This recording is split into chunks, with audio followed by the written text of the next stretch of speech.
रात में मैंने चुपचाप क्या देखा कि रात के 12 बजे और किचन का दरवाजा हल्का सा खुला हुआ, रोशनी आ रही है, वहां से कोई कन्या निकलती है और भोजन लेके आती है। और उसके बाद जब मैंने रात में दूसरे दिन फिर पीछा किया, अंदर जाके देखा तो वहां किचन का रास्ता चारों तरफ से बंद था, वहां कोई नहीं। गुरु जी के एक एंटी गुरु थे, गिरी आचार्य, उनका नाम था गगन गिरी। वो कस्टम कमिश्नर थे और उसके बाद वो संत हुए और हेलीकॉप्टर से कुंभ में नोट बरसा। इस बार मैं गया तो मेरी वो हालत हो गई थी कि अच्छे खासे दिलेर आदमी की भी हालत पतली हो जाती। बस यही समझो कि मेरे कपड़े नहीं खराब हुए, जो मेरे सामने वक्तव्य था। क्या था? वहां पे देखा कि वो लोग जो थे, ऐसा लग रहा था कि जैसे उनके पैर ना हो। अच्छा। सिर्फ इतना चोगा ही हवा से ऊपर उठ के सारा। नमस्कार, मैं अमन यादव हाजिर हूं MFP टॉक द देसी बातचीत में। साथियों, आपने अपने जीवन में तंत्र सुना होगा, मंत्र सुना होगा, अखाड़ा सुना होगा, जादू टोना अनुष्ठान, ये सब तो सुना ही होगा। आखिर ये सब है क्या? तो वो बताने के लिए हमारे साथ मौजूद हैं एक्स मेरियन साइंस टेक्नोलॉजी से मास कम्युनिकेशन करने वाले शुक्र मुनि जी। सर, बहुत बहुत स्वागत है आपका हमारे शो पे। धन्यवाद सर, एक साइंस का स्टूडेंट होने के नाते जब हम तंत्र मंत्र अनुष्ठान और इन सब चीजों के बारे में सोचते हैं तो ऐसा लगता है ये सब कपोल कथाएं हैं। ऐसा नहीं है। देखो, बीइंग अ साइंस स्टूडेंट, मेरा बेसिक एजुकेशन जो रहा वो 5th तक सेंट मैरीज में रहा। उसके बाद मैं बिरला कॉलेज पढ़ने के लिए रानीखेत चला गया। तब तक हमारे सेंट मैरीज में 9th और 10th ओपन हो चुका था। वहां से आने के बाद मैंने 12th किया। बीइंग अ साइंस स्टूडेंट, मैंने सेंट मैरीज में साइंस क्लब की स्थापना भी की। उसके बाद मैंने BSc किया, इकोनॉमिक्स किया और आफ्टरवर्ड्स मैंने जो है 89 साइंस कांग्रेस के लिए कवर भी किया जब मैं मास कॉम कर रहा था। मैं बचपन से ही रैशनल व्यक्ति रहा, नास्तिक था थोड़ा। ये घटना उस समय की है कि मैं अपनी मास कॉम की समर ट्रेनिंग करने के बाद पराग डेयरी में मेरा विवाह बहराइच से तय किया गया। उस समय मेरे घर वालों को कुछ ये ज्योतिष और कुंडली और इन सब चीजों पे कुछ वाद विवाद हुआ, बातचीत हुई, तो मैंने कहा ये सब ठीक है, हाँ देख लेते हैं। तो विवाह मेरा कुछ ऐसा, उसमें ऐसी घटनाएं घटी मेरे साथ में, वो विवाह मेरा 3 दिन भी ना चल सका। और फिर वहीं से मेरे जीवन में एक मोड़ आता है। हमारे एक पुराने परिचित थे जो आचार्य दिनेश तिवारी जी, तो उन्होंने हमारा जन्मांक मंगाया, देखा और जो कुछ बातें बताई तो हमें थोड़ा ये यकीन हुआ कि सटीकता से किसी के जीवन के बारे में कैसे बताया जा सकता है। मेरा इंटरेस्ट भी उस तरफ जागा, लेकिन चूंकि बहुत ज्यादा परेशान और डिप्रेशन में था, तो उस दौरान अखाड़े के एक संत हैं हमारे यहाँ, इस समय भी है, गणेश दास जी। तो कहते हैं आदमी बुरे वक्त में ऐसी संतों की शरण में, ज्योतिषी बाबा तांत्रिक, इन लोगों की शरण में जाता है जी। मैं उनके पास पहुंचा और इस दौरान कई हाथ देखने वाले, ये ज्योतिषी, ये तांत्रिक, वो मंत्रिक, और मेरा काफी सारा रुपया भी इधर उधर ऐसे ही चला गया। शुरुआत वहां से होती है कि जब मैं वहां पहुंचता हूँ तो गुरुजी ने सीधे ही कहा कि ऐसा है कि तुम नासिक चले जाओ और वहां जाके अपना एक पूजन करो। ये बात है सन 2007। उस समय मैं थोड़ा थोड़ा ज्योतिष पे और ये तंत्र की किताबों में, जो आपका ये व्हाट्सएप यूनिवर्सिटी में आजकल चल रहा है, ये 2-4 किताबें पढ़ ली थी और एक्सपेरिमेंट मैंने शुरू कर दिए थे। किस्मत से मैं नासिक पहुंचा और बस वहीं से पूजन के बाद मेरे जीवन में कुछ ऐसे परिवर्तन आते हैं कि मेरा अध्ययन भी शुरू हुआ, मुझे गुरु भी मिले और फिर अखाड़े से भी मैं जुड़ा। तो महाराज, आपने बताया कि हमारी शादी 3 दिन तक नहीं चली। 3 दिन भी नहीं चली। हाँ। और तो इसके लिए क्या वैचारिक मतभेद थे या कुछ? हाँ, कुछ तो वैचारिक थे, लेकिन बाद में वो वैचारिक मतभेद बहुत सारी और चीजों में परिवर्तित हो गए।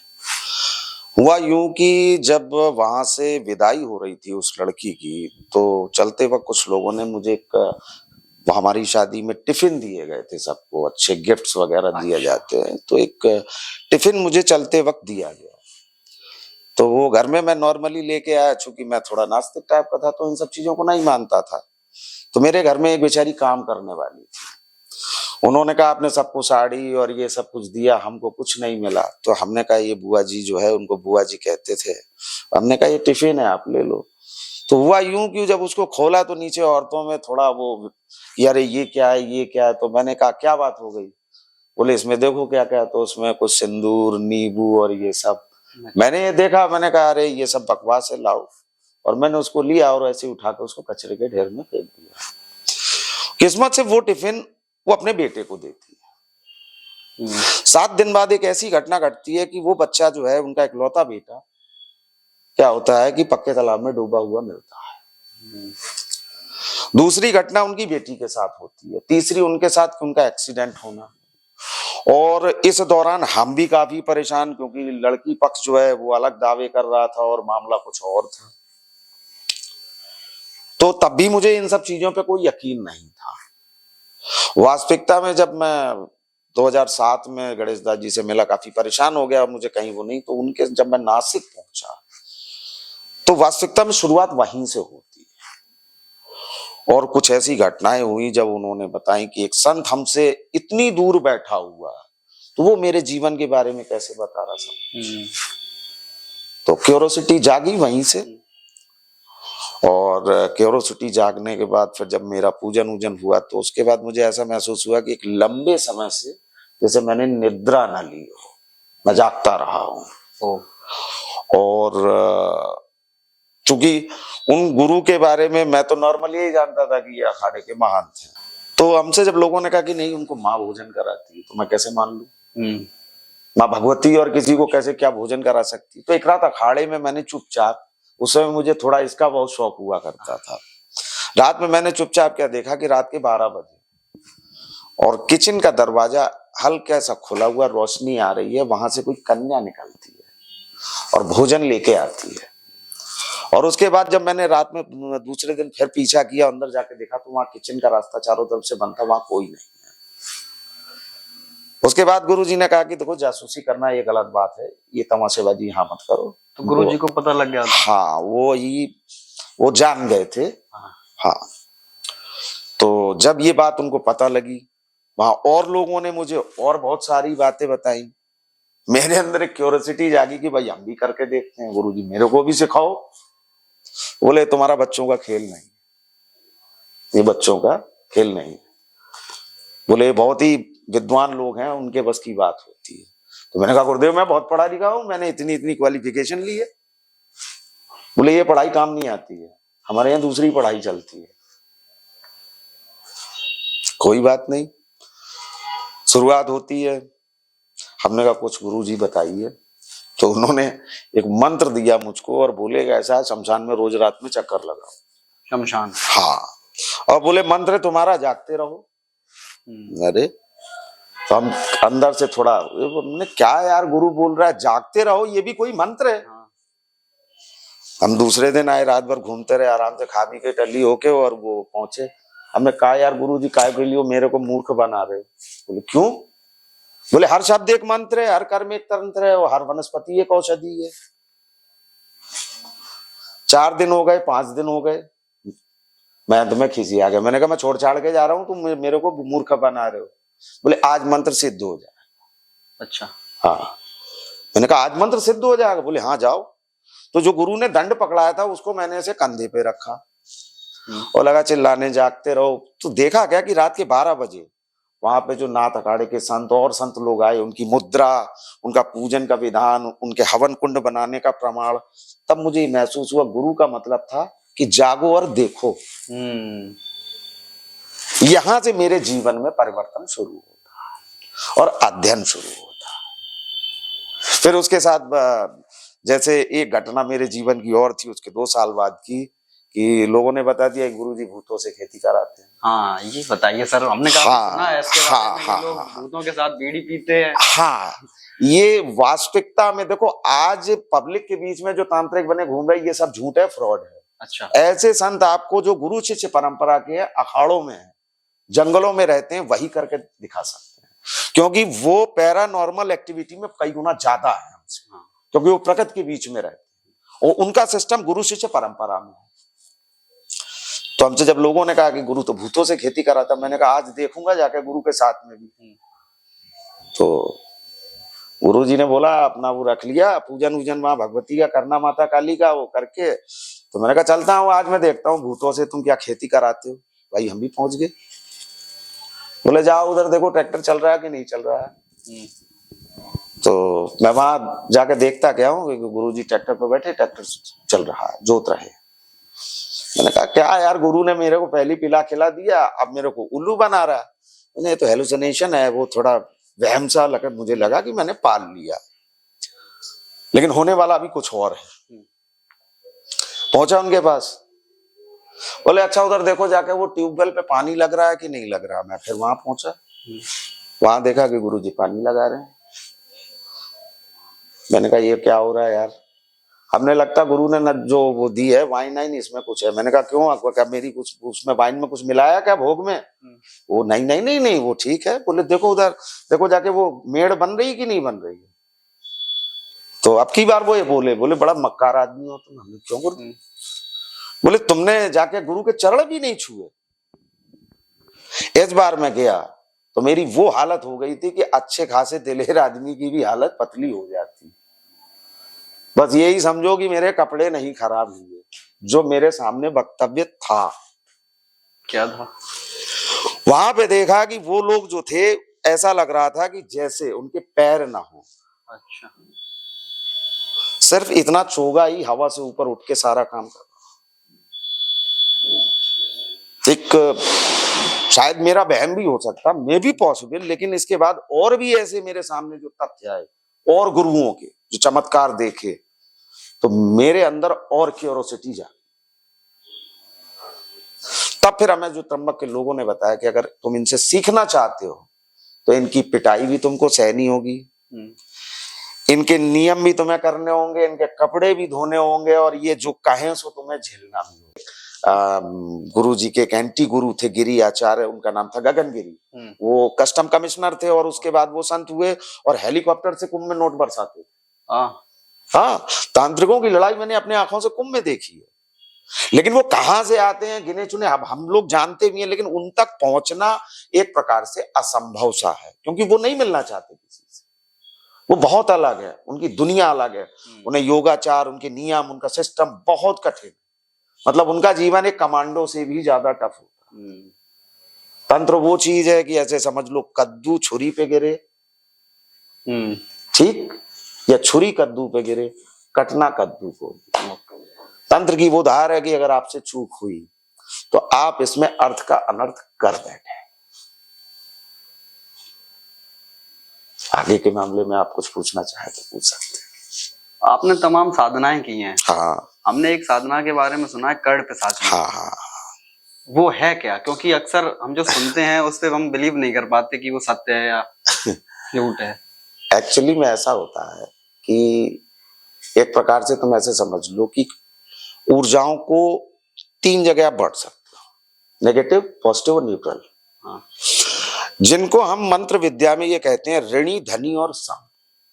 मंत्र अगर आपका ऋणी है तेजी से काम करेगा, जन्मांक से निर्धारित होगा। धनी आपका नुकसान कर सकता है, सम है तो वो नॉर्मल रहेगा। तो जैसे हमारे जन्मांक में शनि, गुरु और चंद्र की ऐसी पोजीशन थी, और तंत्र का भाव होता है दशम, तो उसकी वजह से हमें काली विद्या, नेगेटिव एनर्जी या नेगेटिव जो ऐसी ऊर्जाएं होती हैं, इनसे डील करने में हमें मदद मिलती है। वो हमें गुरु शिष्य परंपरा में ही सिखाई गई, और वो बड़ा अशुद्ध होके की जाती है। जैसे आप जैसे आपका ये यूरिन जो होता है, इसका हम लोग प्रयोग करते हैं, बहुत बहुत सारी चीजें हैं, अगर मैं बताना शुरू करूंगा, क्योंकि तंत्र मार्ग में वाम, दाम और मिश्र 3 मार्ग बताए गए और इसकी पीठिकाएं होती है, ठीक है। तो जो वाम पीठ है उसकी जो तामसी साधना है उसके अंतर्गत कर्ण पिशाचिनी आती है। अच्छा। अब ये कोई गुरु ही करा सकता है, जो औघड़ हो या नागा हो, अखाड़े से ताल्लुक हो, जिसको उसके गुरु से मिली। क्यों? माता काली की साधना से पहले आपको प्रेत सिद्धि तो करनी ही होगी। प्रेत सिद्धि? हाँ। वो क्या होती है? वो नेगेटिव एनर्जी से डील करती है। अच्छा। जो माता की गणिकाएं और छोटे मोटे होते हैं, पहले इनको साधा जाता है, फिर माता काली और फिर उसके बाद भैरव, फिर उसमें क्या होता है वाम मार्ग के बाद फिर वो आ जाता है उसमें मिश्र मार्ग कि हम प्रत्यक्ष मांस मदिरा इन सब चीजों को नहीं देंगे, उसमें इमरती है, दूध है, दही है, ऐसी चीजों का प्रयोग होता है।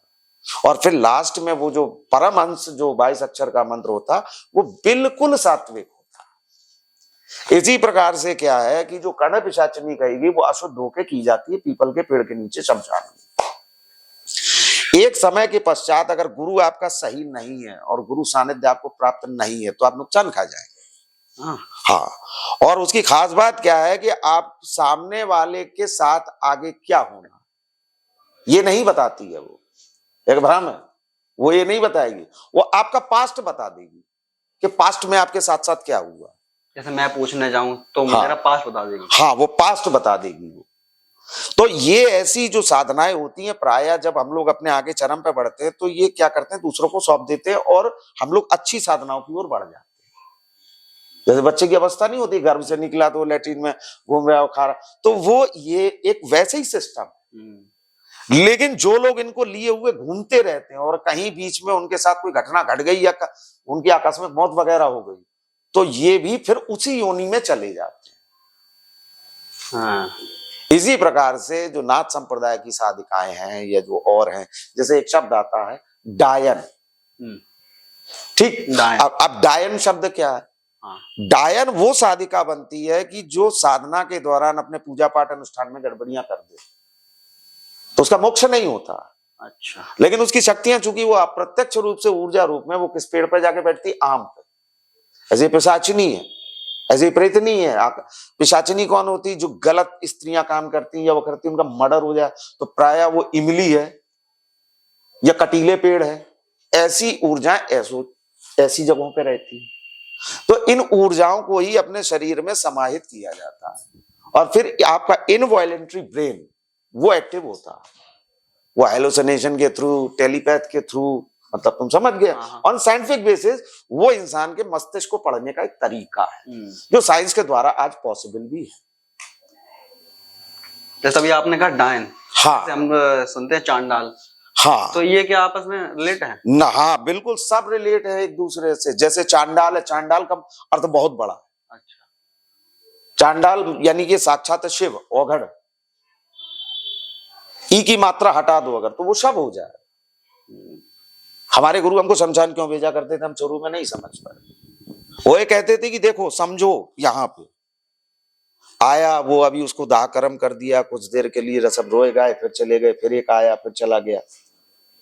ठीक, होता क्या है कि ये जो आने जाने की परंपरा है वो हमें ये कि एक दिन हमको भी इसी मिट्टी में मिल जाना, वो हमें ये उद्देश्य ध्यान दिलाते हैं कि तुम्हें सोसाइटी के भीतर, तुम्हें समाज में, संत समाज में रह के तुम्हें अपना तुम योगदान क्या दोगे।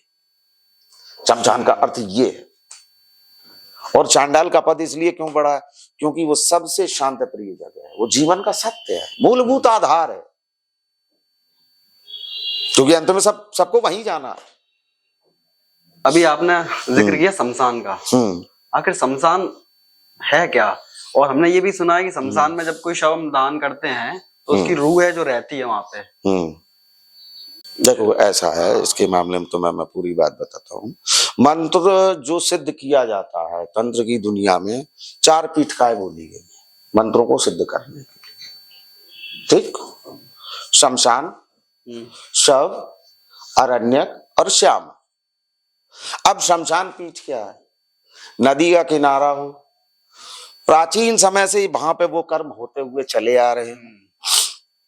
वहां पर ऐसे शमशानी साधकों का या औघड़ों का वास रहा हो या उन्होंने साधना की हो, उनकी समाधियां हो, तब वो शमशान पीठ कहलाएगी, क्योंकि वो वहां प्रत्यक्ष अप्रत्यक्ष रूप से ऊर्जा है।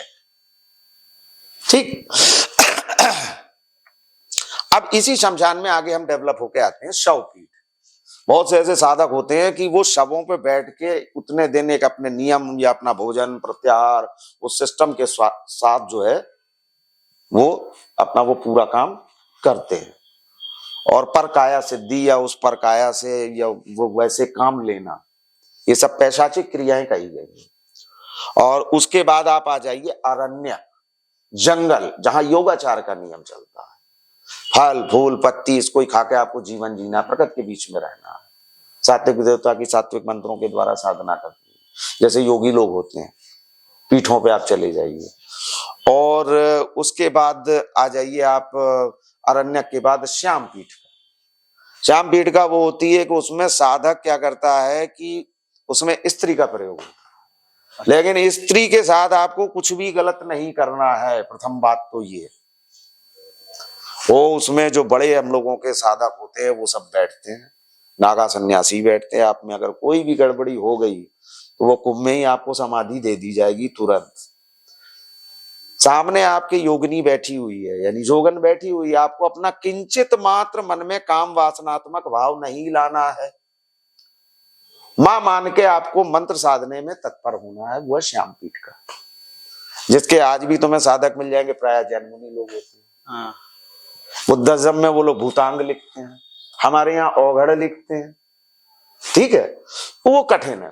अब आ जाइए शमशान पीठ के बारे में। तो शमशान पीठ नाथों की प्रिय पीठ का है। किनकी? नाथों, नाथ लोगों की। जैसे उच्चिष्ट चांडालिनी, अब इसके बारे में तुमने नाम तो सुना होगा। अब उच्चिष्ट का मतलब ही क्या है? उच्चिष्ट का मतलब जूठा, अशुद्धि, जितने आप अशुद्ध हैं, मतलब आप एक अबोध बालक बन के वो साधना कर रहे हैं। अब है क्या, वाम मार्ग में जब पंचमकार का प्रयोग होता तो प्राय तांत्रिक क्या कर रहे, उन्होंने व्याभिचार के अड्डे बना लिए। क्या हो रहा है? अड्डे बना लिए। हाँ, जो शमशान इसके लिए नहीं भी है। कुछ शमशान क्रूर हैं, कुछ तामसी हैं, कुछ सात्विक हैं, कुछ पे साधक हैं, कुछ पे नहीं है। तो जो, हाँ, तो जो शमशान ऐसे नहीं है, सात्विक भी है, वहां भी अब ढोंग आडंबर लोगों ने चालू कर दिया है। जैसे जागृत शमशानों में आपका काशी का हुआ, कामाख्या का हुआ, उज्जैन का हुआ, बात समझ गए, त्र्यंबकेश्वर का हुआ, 12 ज्योतिर्लिंग के ये शमशान जागृत शमशान है। इटावा जैसी जगह का ये शमशान गायत्री से संबंधित शमशान है। खटखटा बाबा तो गायत्री को उपासक थे, उन्होंने गायत्री से इस सब इलाके को कील दिया, क्योंकि सारे मंत्र कीलित हैं, बंद हैं। उच्चिष्ट गणपति, अघोर पंथ में क्या गणपति नहीं होता? होता। तो महाराज जी अभी आपने बताया कुंभ के बारे में, तो कुंभ में जैसे मुझे सौभाग्य प्राप्त हुआ एक बार जाने का, तो बहुत से नागा साधु हमने देखे वहां, और देख के मतलब ऐसा डर सा लगता है उनको देख के। देखो ऐसा है, अब हम तुम्हें बताते हैं, जितने भी अखाड़े हैं सब नागा होते हैं। अच्छा। हाँ, लेकिन अब फर्जी बाबाओं की भीड़ ज्यादा है। क्या है? फर्जी बाबाओं की भीड़। हाँ, वास्तविक जो नागा होंगे वो कहीं अपना जंगल में अपना कहीं चुपचाप बैठे होंगे। जैसे तुम्हें आजकल देख लो, रोड पे निकले ताला लटकाए घूम रहे हो, और ये गंगा जी प्रकट हुई, तो ये सब कौन है? ये नए वाले हैं, बने हुए हैं। वो छोटे मोटे चमत्कार दिखा के, या जो संप्रदाय से निष्कासित किए जाती है, दंड दिया जाता है जिनको। अच्छा, कि अगर आप गलती कर गए तो आपको निकाला जाएगा। आप नागा सभी क्यों होते हैं कि जब बच्चा जन्म लेता है उसके शरीर पर कोई कपड़ा होता है? नहीं होता ना। ऐसे ही हर संप्रदाय में जब संत बनाया जाता है तो उसको क्या है, पहले तो जल में स्नान कराया जाता है निर्वस्त्र, तो गुरु के सामने जाता है, गुरु उसको वस्त्र देता है। अब इसमें एक हम लोगों की फौज भी होती है, पुलिस भी होती है। नागा में फिर बड़ा डिवीजन है, इस पे भी अगर मैंने बताना शुरू कर दिया तो पूरा एक ग्रंथ बन जाएगा। तो इसमें क्या होता है, हर अखाड़े में कुछ लड़के जो बाल्यावस्था में होते हैं, ठीक है, वो चुन लिए जाते हैं, वो बाल नागा कहलाते हैं, और उन्हें लड़ाई झगड़ा अस्त्र शस्त्र विद्या सारी चीजें उनके गुरु सिखाते हैं, ठीक। और सबसे टॉप जो होते हैं वो गिरी आचार्यों में होते हैं खूनी नागा। उनका जो एक संस्कार किया जाता है, वो उनका लिंग का वो प्रक्षालन कर दिया जाता है, उनकी नसें तोड़ दी जाती है। ये बात आज भी गुप्त है, वो आज मैं आपको ये बात बता रहा हूं कि ये लोग जो खूनी नागा होती है, हमारी सबकी पुलिस है। क्या है? पुलिस। हाँ, कुंभ में अगर कोई बवाल हो जाए तो गवर्नमेंट गोली नहीं चलाएगी, तब फिर यही लोग अपना मोर्चा संभालते हैं, ठीक है। तो जैसे नागा तुम्हें ज्यादातर मिलेंगे तो वो मिलेंगे तुम्हें गिरी आचार्यों से ही, गिरी आचार्यों में या फिर उदासीन में। और ये क्या है कि ये हर तरीके से ट्रेंड होते हैं, ये केवल चतुर्मास बस भ्रमण नहीं करते हैं, बाकी इनकी 4 जमातें चारों दिशाओं में घूमती रहती हैं। और जो सीनियर संत हैं वो अपना जंगल में या कहीं अपना पहाड़ों पे या गुफाओं में बैठ के अपनी साधना करते हैं। और जब कुंभ का समय आता है तो उन लोगों को सब नॉलेज होती है और वो वहीं से अपना पदार्पण कर देते हैं। बहुत सारे तो ऐसे हैं कि जो गृहस्थ में है, लोग उनके बारे में जानते ही नहीं है, पढ़ाई भी कर रहे हैं, एजुकेशन भी ले रहे हैं, कुंभ में आए, भस्म चढ़ी हुई, कुंभ के बारे में आपको क्या नॉलेज। बहुत सारे ऐसे शिष्य हैं कि एक समय के पश्चात अपने कर्म पूरे करने के बाद फिर वो संप्रदाय में जाते हैं। तो ये तो नागा एक बड़ा विस्तृत और चर्चा वाला विषय है, क्योंकि नागाओं में भी 4 प्रकार के कहे गए, वो खूनी नागा, खिचड़िया नागा, इस तरीके से अलग अलग जो 4 जगह के कुंभ में बनाए जाते हैं, उनके अलग अलग सिस्टम सौंपे जाते हैं, अलग अलग उन्हें कार्रवाइयां सिखाई जाती हैं। ये और प्रायः जो नागा होगा वो शिव या काली या दुर्गा का भक्त होता है, वो शक्ति या शैव मत की ही उपासना करते। ये महाराज जी, हम लोग अक्सर ये देखते हैं, सुना भी है पहले कि कोई दादी थी या कोई बाबा थे, उनकी मृत्यु हो गई, आधा घंटा बाद वो जीवित हो गए। और कभी कभी देखा भी है न्यूज में कि वो शमशान में बस लकड़ी के अंदर थे और सब दान होने ही वाला था, तुरंत प्राण आ जाते हैं। ये क्या होता है? इसके देखो, इसकी 2 बातें हैं। एक तो सीधा अगर साइंस से जाओ, क्योंकि मैंने मास कॉम साइंस एंड टेक्नोलॉजी किया, मेरा एक प्रोजेक्ट भी था ऑर्गन डोनेशन पे। डॉक्टर पुष्पा सिंह उस समय पीजीआई की पीआरओ थी और मैं उनके अंडर में काम कर रहा था। वो मेरा ब्रोशर कहीं रखा होगा। तो एक्चुअली में होता क्या कि कई बार जो है, जैसे हर अंग की एक डेथ होने का एक खास पीरियड होता है। इसी प्रकार से अगर आपकी ब्रेन डेथ हो गई तो आप दोबारा वापस नहीं आ सकते। लेकिन ब्रेन डेथ नहीं हुई, वो किसी कारण की वजह से, प्रेशर वगैरह, जैसे तुमने देखा होगा कि कई बार क्या होता है एक्सीडेंट वगैरह में आदमी को तो हार्ट पे झटके दिए जाते हैं। तो एक चांस तो वो है, वो सिस्टम अलग है। और एक चांस वो होता है कि यौगिक क्रियाओं के द्वारा अपने शरीर को छोड़ के किसी और काया में प्रवेश करना। अच्छा, ये क्या है? ये है, लेकिन ये परंपराएं गुप्त है, इसके बारे में मैं ज्यादा बोल नहीं सकता, ना बता सकता आपको। बहुत बहुत शुक्रिया महाराज जी, और आपने बहुत सारी रहस्यमयी बातें हम लोग को बताई, दर्शकों तक पहुंचाई। तो आई होप आपको देख के मजा आया होगा, बहुत सारे सवालों के जवाब मिले होंगे। देखते रहिए MFP टॉक द देसी बातचीत। नमस्कार।